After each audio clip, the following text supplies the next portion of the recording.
Esselamu alaikum wa rahmatullahi wa barakatuh. Bonjour à tous et à toutes.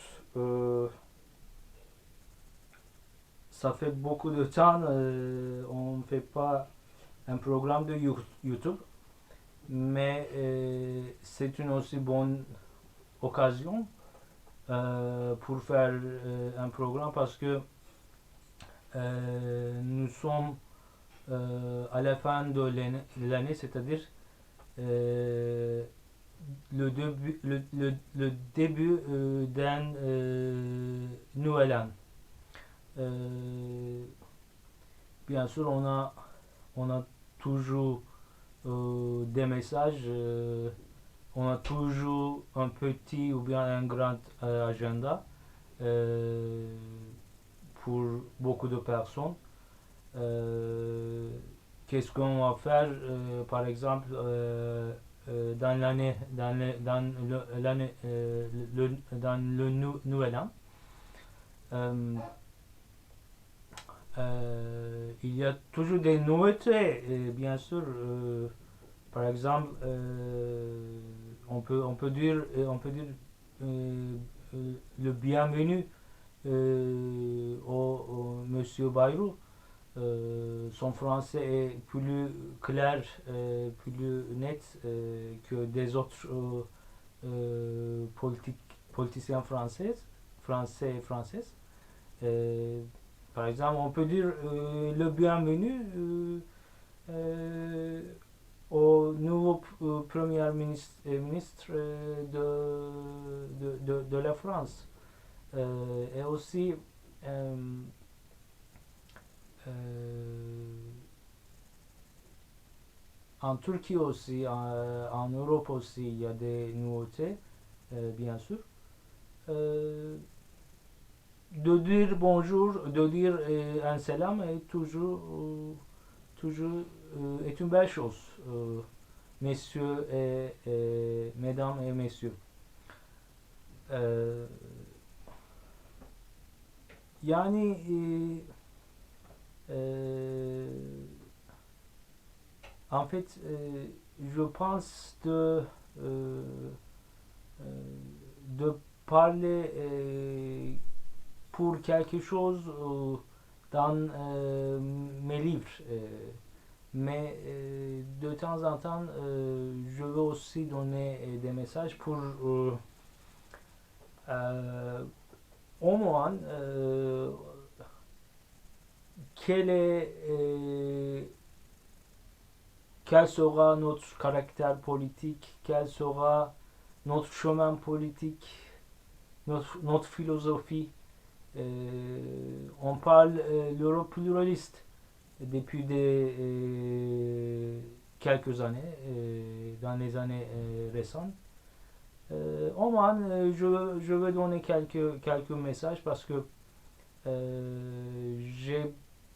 je pense que ces messages sont nécessaires. Euh, je veux parler sur euh, l'année prochaine, pour aussi l'année prochaine, euh, dans le pays et, et dans les pays qui sont qui viennent de culture chrétienne, c'est important. Fin d'année et début d'année, je suis en conscience de ça. Et spécialement dans le futur, quelle sera notre philosophie et quelle doit que notre philosophie doit être euh, quelle soit notre pensée politique. Voilà, messieurs, mesdames et messieurs. Euh, alors, je vais parler trois ou bien quatre piliers, quatre chemins à suivre. Euh, aujourd'hui. Et je vais aussi je vais écrire quelque chose dans mes nouveaux nouvelles livres. Inch'Allah, si le Dieu nous permet. Euh, la première chose est que c'est le concept de la responsabilité. Euh, concept de la responsabilité, il y a beaucoup de choses peut-être de dire sur ce sujet. Responsabilité, pourquoi c'est important? Parce que, par exemple, en fait, quelques personnes pensent, sont dans l'opinion que euh, quelques personnes sont plus responsables que les autres. C'est une chose normale, mais la responsabilité est plus ou moins euh, se trouve à peu près dans toutes les créations, euh, tous les hommes et les autres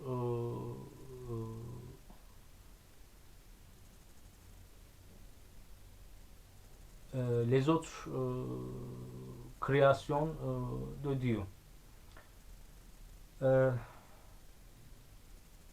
si vous êtes un président, si vous êtes un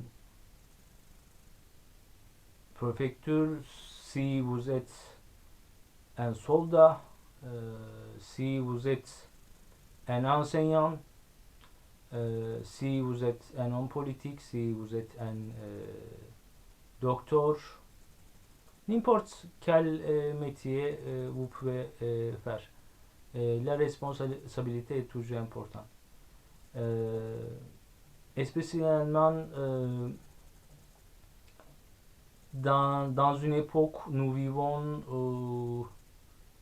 une époque où on peut dire que dans le chaos, quand on pense les événements, euh, même dans l'année dernière, Beyrouth, Palestine, les événements en Syrie, les inondations, les incendies dans quelques pays, c'est la responsabilité reste toujours un concept très essentiel. Chers citoyens, chers Européens, chers ressortissants de l'Europe, en fait, il faut premièrement penser dans dans cette mentalité. Il faut voir l'essentiel toujours. Par exemple, je parle en français, mais pour le moment, mais il ne faut pas penser comme ça. Pourquoi il parle en français? Ce, ce n'est pas la première chose qu'on doit penser. Et il faut penser toujours. Qu'est-ce qu'il dit? Et, et c'est le plus important. N'importe langue vous parlez, c'est la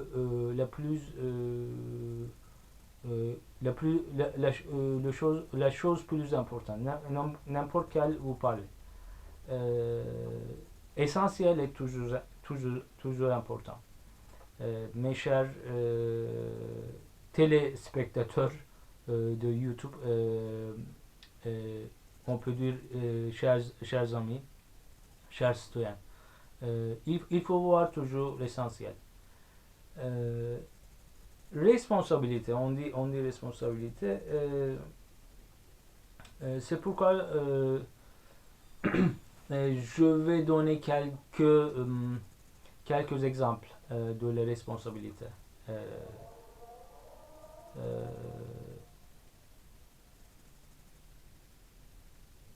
Comme ça, on peut clarifier cet concept et nous pouvons comprendre l'importance de ce concept de responsabilité. Et aussi, j'ai oublié les hommes d'affaires, les hommes de commerce, responsabilité toujours importante pour eux aussi. Nous vivons, nous voyons des personnes dans les personnes qui sont au niveau ou bien les citoyens, nous voyons et quelques personnes, quelques événements nous montrent que quelques personnes sont plus responsables que les autres. Et pour avoir cette mentalité, on peut parler de cet exemple, messieurs dames.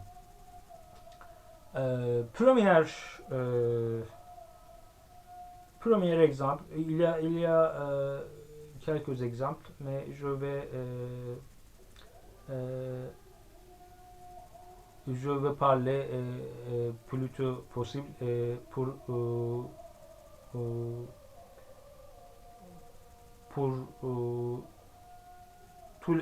je vais parler plutôt possible je vais raconter je vais raconter tout le plus tôt possible. Et je vais donner bien sûr quelques noms, comme ça c'est toujours donner le nom dans cette époque, c'est un peu nous sommes pas nous n'avons pas encore pensé ce concept. Par exemple, quand on parle quelque chose, on doit donner des noms ou bien on ne doit pas de noms. Mais je pense que on doit donner des noms, comme ça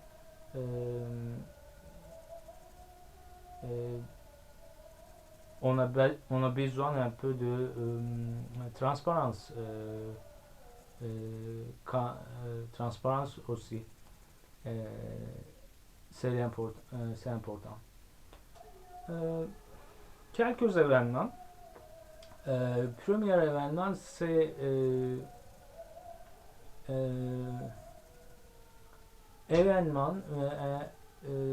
une chose qui est arrivée à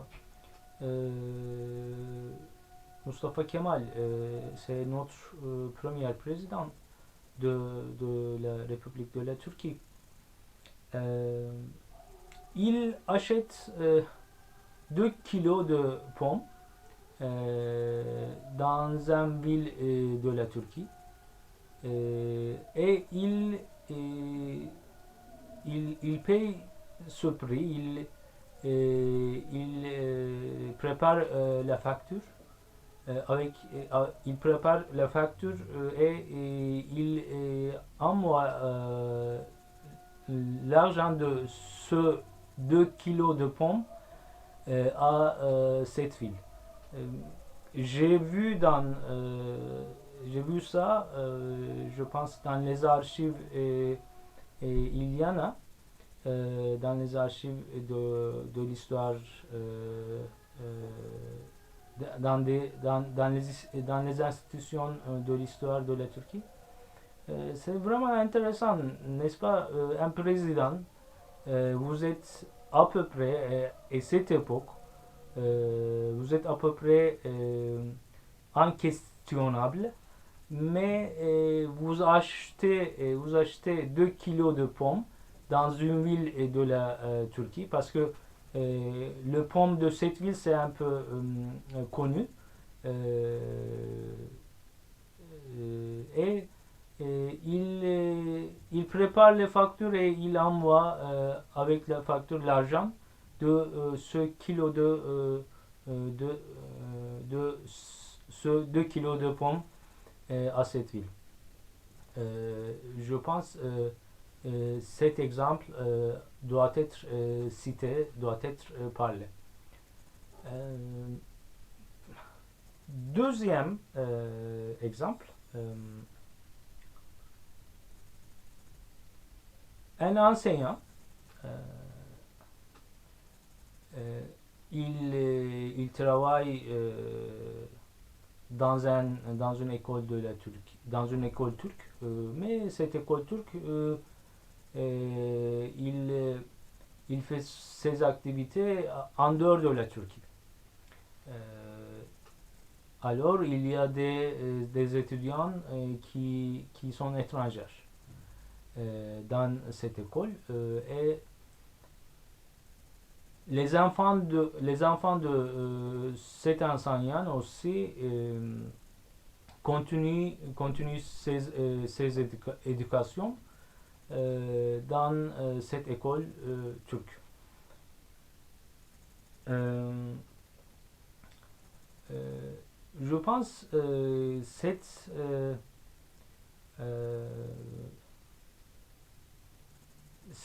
bonne mentalité, ça vient de l'Anatolie. C'est pourquoi je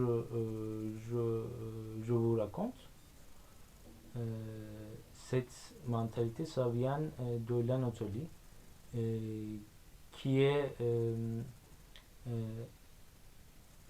qui s'est ressorti beaucoup de culture dans son sang.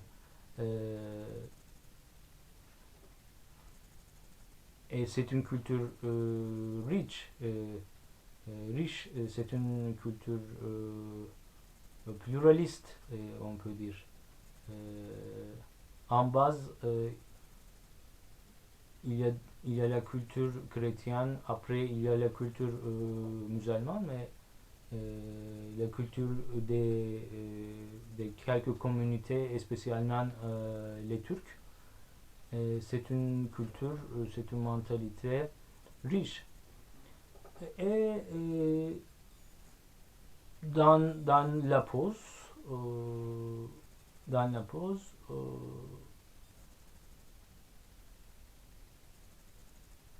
des étudiants, il a entendu un cri. euh, Quelques étudiants, quelques personnes crient. Euh, et quelques personnes, il, bien sûr, il a pensé ce ce qu'il est arrivé. Euh, et quelques personnes, il voit quelques personnes, plusieurs personnes dans